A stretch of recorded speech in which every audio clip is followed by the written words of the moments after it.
Mesdames et messieurs, bonsoir et merci d'être au rendez-vous de cette session d'information sur Canal 3 Bénin. Dernière semaine de visite des acteurs agricoles et leaders d'opinion à la zone industrielle de Glodjigbe. Plusieurs acteurs agricoles des communes du Nord ont investi les locaux de la GDZ ce lundi 27 mai 2024. Ils sont suivis d'autres acteurs agricoles venus de plusieurs autres communes du sud du Bénin. Les détails dans ce journal.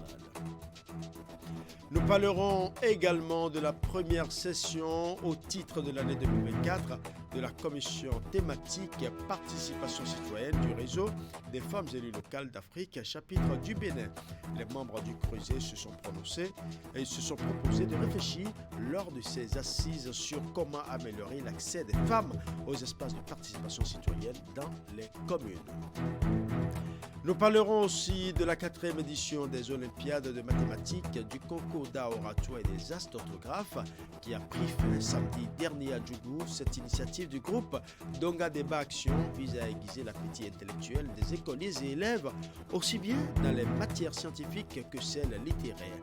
À la fin de cette finale, différents prix sont remis aux meilleurs qui ont fait parler leur talent. Voilà pour les titres, mesdames et messieurs. À nouveau, bonsoir. Dernière semaine de visite des acteurs agricoles et leaders d'opinion à la zone industrielle de Glodjigbe.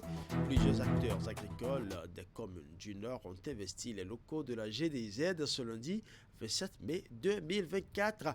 Ils sont suivis d'autres acteurs agricoles venus de plusieurs autres communes du sud du Bénin. Les détails dans ce reportage signé Esther Tofa. Constituée d'une quarantaine de personnes, une première vague d'acteurs agricoles a fait le tour des installations de la zone industrielle de Glodjigbe en cette matinée du lundi. Venus de Sinandé, Niki, Perere et Ndali, ils ont découvert au bout de quelques heures la transformation faite des matières premières au niveau des différentes usines de cajou, de soja et de coton. Désormais, notre pays aura une renommée internationale parce que tout ce qui est en train de produire ira vers l'extérieur. Je crois que tout le monde va courir maintenant désormais vers le Bénin pour pouvoir acquérir, acheter les produits que nous transformons et demander à nos frères producteurs que vraiment désormais nous avons intérêt à produire pour avoir de la matière première. Il ne sert à rien qu'on ait des usines et qu'on n'ait pas de la matière première pour pouvoir les transformer. Et je crois que c'est une grande fierté pour moi à travers ce que j'ai vu ce matin. On ne le croyait pas. Vraiment, je suis très épaté et je dis que le Bénin est dans la bonne voie. Il faut encourager ce truc-là et il faut encourager le chef de l'État pour avoir pensé, pour avoir cette vision-là pour le Bénin. Nos paysans en général préfèrent amener leurs produits à l'extérieur parce qu'ils pensent que le prix est là-bas acceptable et intéressant. Mais aujourd'hui, avec ce qui se passe, je pense que c'est mieux que nos paysans produisent pour nous pour vraiment garantir un emploi à nos enfants. La deuxième vague était quant à elle constituée de visiteurs venus de Soava et des 7 derniers arrondissements de Cotonou. Ça me plaît beaucoup et ça m'impressionne beaucoup de voir les choses qui sont produites à notre matière première. Je sais que le Bénin est au devant, donc nous allons repartir, on va essayer de nous mettre en travail par rapport à ce que nous avons vu. Il me manque de qualificatifs pour apprécier ce que j'ai vu de mes propres yeux. C'est à la télévision que je vois, mais aujourd'hui j'ai vu ça moi-même. C'est inédit, c'est formidable. Je suis né avant l'indépendance. Mais ce que je viens de voir cette fois-ci, c'est impensable.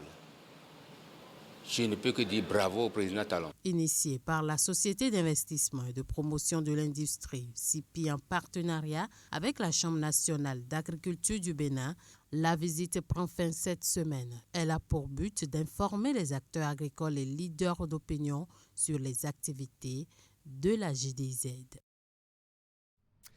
Projet sur les indicateurs du travail forcé FLIP, c'est le nouveau programme américain qui prend son envol au Bénin.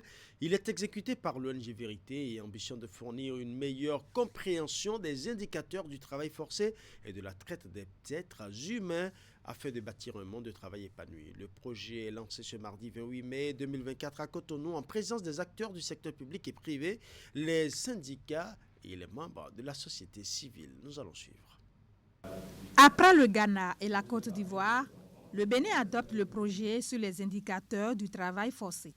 À travers ce programme, le gouvernement béninois et l'organisation non gouvernementale Vérité se proposent de fournir les connaissances et les outils nécessaires pour éliminer les abus les plus graves en matière de travail et de droits de l'homme.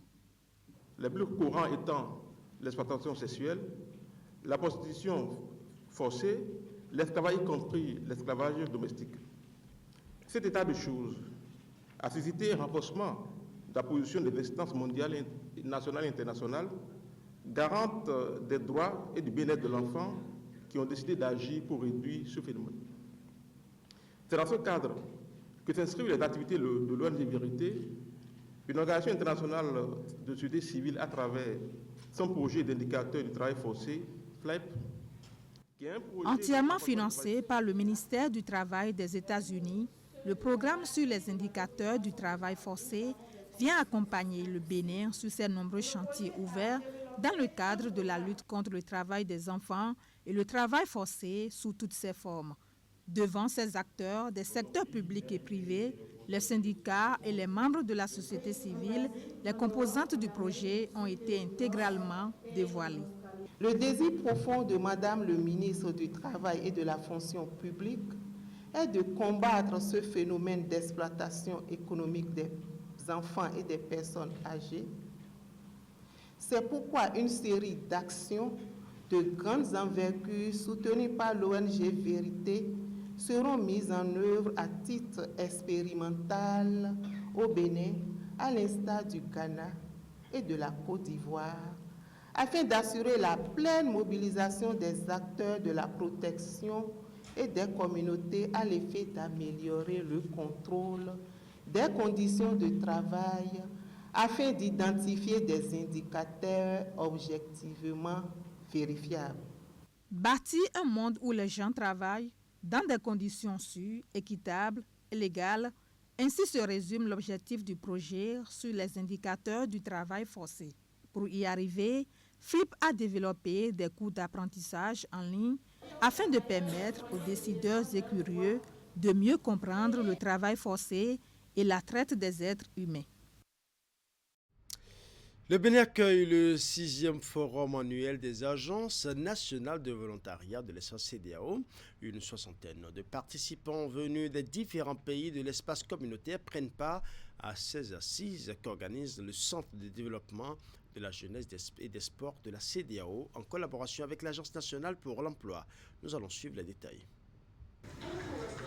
Initié en 2017, le Forum annuel des agences nationales de volontariat de l'espace CEDEAO est à sa 6e édition. Les travaux sont ouverts ce lundi 27 mai 2024 à Cotonou. Innover pour avoir un impact. Transformer le volontariat grâce à l'innovation, c'est le thème retenu pour cette édition. L'évolution actuelle de la technologie, l'impact, dévastateur de l'intelligence artificielle aujourd'hui ne peut plus nous laisser indifférents et nous interpelle quant à notre capacité d'adaptation. Il importe de réfléchir pour mieux se réajuster au risque de disparaître. C'est l'un des défis qui se posent à nos agences de volontariat et à notre organisation sous-régionale de coordination du volontariat. Je voudrais également manifester ma reconnaissance au ministre de l'Économie et des Finances, qui n'a ménagé aucun effort pour soutenir l'organisation du dit forum. Je lui adresse de cette tribune mes remerciements, sans oublier tous nos partenaires et toutes les personnes qui ont contribué à l'organisation de la présente rencontre. C'est depuis le 26 mars 2010 que la commission de la CEDEAO a lancé au Libéria le programme des volontaires avec le soutien de la Banque africaine de développement et le programme des volontaires des Nations unies. Le programme vise à créer avec les jeunes des conditions de paix et de réconciliation dans leurs pays respectifs. Il a également pour objectif la promotion du volontariat dans les États membres de l'organisation sous-régionale. Il s'agissait d'abord, dans l'esprit de lancement de ce volontariat, et surtout dans un lieu assez symbolique qui était Morovia à l'époque, pour marquer la contribution de la jeunesse donc à la reconstruction post-conflit dans ce pays. Il s'agit, dans cette perspective, de bien mesurer le rôle que la jeunesse peut jouer pour la reconstruction d'un certain nombre de pays dévastés par les conflits. Le rendez-vous de Cotonou réunit une soixantaine de participants des États membres de la CEDEAO, des représentants des agences nationales de volontariat de l'espace communautaire, les points focaux de la CEDEAO, les partenaires techniques et financiers, les organisations de la société civile et bien d'autres acteurs. Les travaux du 6e forum annuel des agences nationales de volontariat de l'espace CEDEAO prennent fin le mercredi 29 mai 2024. Parlons à présent de la commission mixte paritaire bénino-nigériane de la délimitation de la frontière. Les travaux de la session ont été lancés ce lundi 27 mai à Cotonou sur une durée de 3 jours, une initiative portée par l'agence béninoise de gestion des frontières des espaces frontaliers. Reportage. Diverses préoccupations liées à la délimitation de la frontière entre le Nigeria et le Bénin sont au cœur de cette session de la commission mixte paritaire bénino-nigériane qui s'ouvre ici à Cotonou et qui réunit des participants des 2 pays frontaliers. L'élément qui réunit la commission mixte aujourd'hui est de mieux définir les limites administratives communes entre vos 2 pays frères. Il ne s'agira pas d'ériger un mur, mais plutôt de clarifier la frontière et de créer un climat de confiance entre la population, les collectifs locaux et les États. La Convention de l'Union africaine sur la coopération transfrontalière a été ratifiée en 2014. L'Allemagne soutient cette coopération transfrontalière et pour consolider les acquis de cette ratification, le Nigeria et le Bénin ont récemment signé l'accord cadre de coopération. L'objectif de cette convention, c'est de faire des frontières de véritables passerelles et que les frontières cessent d'être des barrières. C'est pourquoi je souhaiterais que nos travaux se passent dans la convivialité et qu'à l'issue de 3 jours, que nous aurons de très très bonnes résolutions à confier à nos chefs d'État. Le Nigeria et le Bénin sont un peuple. Les 2 pays sont prêts et déterminés pour une franche collaboration en vue de réaliser cet objectif commun. En lançant les travaux, la représentante du ministre de l'Intérieur et de la Sécurité publique a rappelé que le Nigeria et le Bénin partagent une frontière conventionnelle délimitée par des tests coloniaux depuis 1906. Le processus de délimitation de cette frontière a commencé depuis plusieurs années et se poursuit encore. C'est pourquoi, au cours de cette session, vous aurez à faire le point de la mise en œuvre des recommandations issues de la session ministérielle tenue le 25 février 2022 à Abuja, relative aux travaux de délimitation dans les secteurs de la rivière Adjara, d'Igbo Kofi Towe et d'Ilo Bogou et les dispositions pour l'installation du comité conjoint d'experts.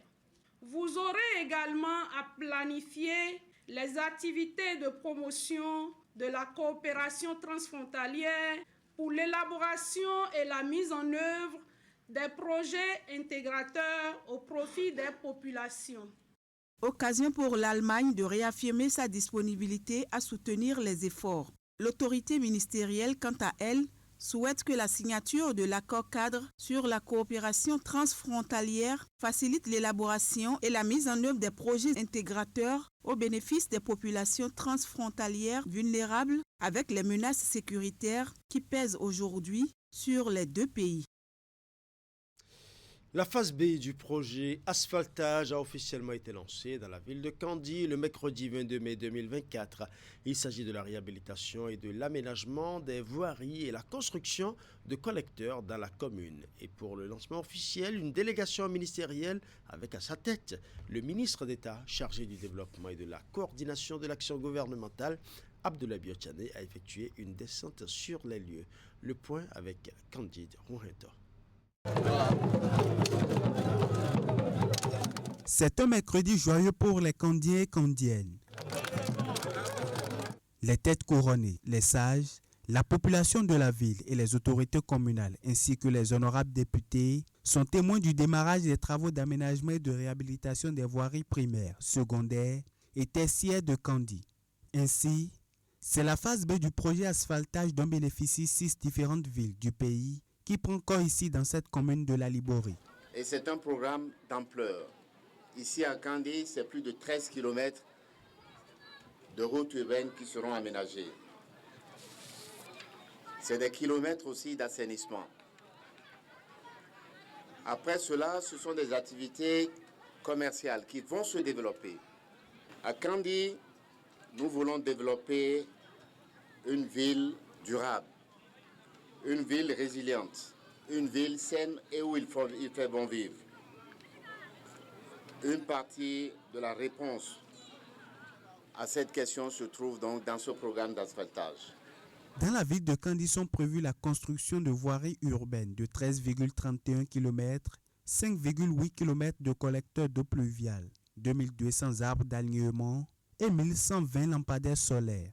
Les travaux seront exécutés par l'entreprise Sino Hydro avec à ses côtés comme maître d'ouvrage délégué du projet la Société des infrastructures routières et de l'aménagement du territoire SIRAT. Sa mission, assurer un bon déroulement des travaux, mais aussi le respect du délai contractuel. Madame, Messieurs, les membres du gouvernement à travers cette cérémonie, vous venez ainsi de mettre fin aux multiples souffrances de nos populations liées à la dégradation avancée de nos rues. Je formule le vœu de voir ces réalisations achevées dans les meilleurs délais pour le grand bonheur de nos populations. Vraiment, on est très heureux, satisfait.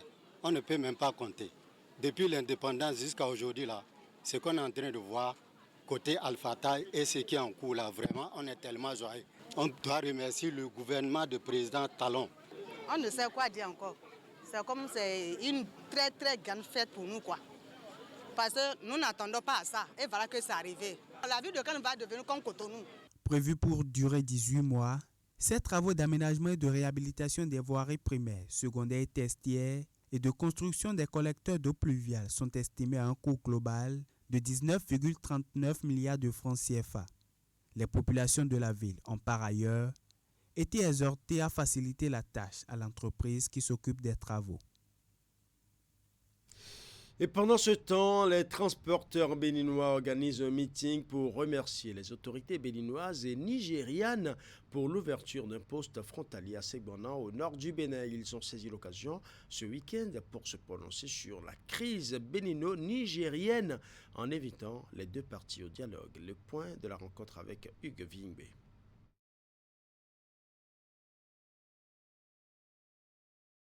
Suite à l'interdiction du transport fluvial vers le Niger, Cotonou et Abuja sont parvenus à un arrangement pour l'ouverture d'un poste de frontière à Segbana, au nord du Bénin. L'objectif poursuivi est de permettre aux marchandises arrivées au port de Cotonou de transiter vers le Niger par ce corridor. C'est pour manifester leur gratitude aux autorités béninoises et nigérianes que ces transporteurs du Bénin ont organisé cette rencontre. Les gens de Nigeria sont venus ici plusieurs fois nous voir. Nous avons marché envers nos autorités plusieurs fois. Dieu n'a pas voulu. Aujourd'hui, il fait jour que nous voyons que la voie s'est ouverte. Donc nous sommes obligés de remercier le Créateur. Après, pour remercier les deux présents encore. Faisant d'une pierre plusieurs coups, ces transporteurs béninois ont surfé sur l'occasion pour lancer un appel aux protagonistes, mais aussi aux dignitaires religieux et têtes couronnées du Bénin pour la résolution de la crise avec le voisin nigérien. Ce gars-là, nous demandons que nos chefs, que Dieu les a confiés, ce pays, ils sont des rois, des imams, etc., etc. Nous tirons les intentions pour aller au secours de tous les deux peuples, d'aller pour les voir, pour que nous allons s'asseoir, ils n'ont qu'à s'asseoir pour dialoguer. Les dirigeants des deux pays n'ont qu'à mener la balle à terre pour qu'on puisse trouver une porte de sortie. La haine ne peut pas nous amener là où nous voulons. Cette rencontre a été rehaussée par la présence de l'acteur politique béninois Bertin Corvi. Je suis vraiment heureux de la démarche des conducteurs. Parce qu'en réalité, les seules victimes de toute cette histoire de fermeture de frontières, ce sont les transporteurs et les chauffeurs. Moi, j'ai même dit à Niamey, et j'ai dit aussi à certains membres du gouvernement, qu'il faut que la CEDEAO cherche comment dédommager les transporteurs. En attendant la réouverture des frontières avec le Niger, les transporteurs béninois peuvent emprunter le nouveau corridor ouvert par le Bénin et le Nigeria pour rallier Niamey. Première session au titre de l'année 2024 de la commission thématique participation citoyenne du réseau des femmes élues locales d'Afrique, chapitre du Bénin. Les membres du CREUSET se sont proposés de réfléchir lors de ces assises sur comment améliorer l'accès des femmes aux espaces de participation citoyenne dans les communes. Réunis dans la ville Carrefour pour 2 jours, les participants ont fait d'importantes propositions. Y met Elena Mousso pour plus de précisions. Les assises offrent aux participants le cadre de réfléchir et de faire des propositions d'action de plaidoyer. Elles consacrent la première session au titre de l'année de la commission thématique participation citoyenne du REFELA Bénin, réseau des femmes élues locales d'Afrique, chapitre du Bénin. Le thème retenu pour les échanges est intitulé « Comment améliorer l'accès des femmes aux espaces de participation citoyenne dans les communes ?» Nous pensons qu'en choisissant ce thème, nous pourrons être plus efficaces dans nos prises de décision, car nous avons constaté que la participation amène à un niveau de citoyenneté plus actif. Elle favorise l'esprit communautaire, renforce le sentiment d'appartenance à la communauté. Échanger sur la participation citoyenne revient à dire que les membres de la commission auront désormais de la matière pour mieux jouer le rôle de promotion des femmes au sein de leurs conseils respectifs et dans la société. Pendant 2 jours avec l'appui d'un consultant et des partenaires techniques et financiers, l'assistance s'est familiarisée avec les différents compartiments de la participation citoyenne.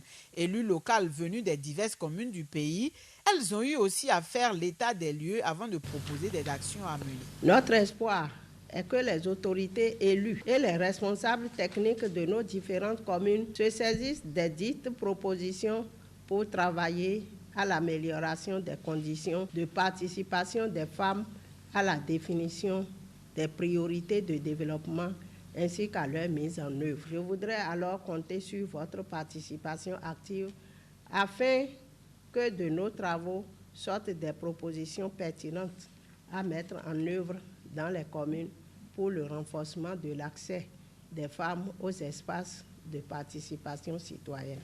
À travers l'organisation de cette session, le REFELA Bénin lance ainsi un chantier de réflexion participative devant déboucher sur des propositions réalistes et réalisables, ceci dans le contexte actuel de la décentralisation au Bénin. Parlons à présent de la 4e édition des Olympiades de mathématiques du concours d'art oratoire et des as d'orthographe qui a pris fin samedi dernier à Djougou, une initiative du groupe Donga Débat Action qui vise à aiguiser l'appétit intellectuel des écoliers et des élèves aussi bien dans les matières scientifiques que celles littéraires. À la fin de cette finale, différents prix sont remis aux meilleurs qui ont fait parler leur talent. Nous allons suivre. La promotion de l'excellence en milieu scolaire, une préoccupation essentielle pour le groupe WhatsApp Donga Débat Action. Pour la 4e fois consécutive, il organise le concours des Olympiades de mathématiques, de l'art oratoire et des as de l'orthographe. À la finale de ce challenge, Abdul Manaf Dara précise les réelles motivations de cette démarche. Pourquoi le concours de mathématiques? Les mathématiques permettent de développer une pensée logique et critique, laquelle est essentielle dans la résolution des problèmes quotidiens et professionnels.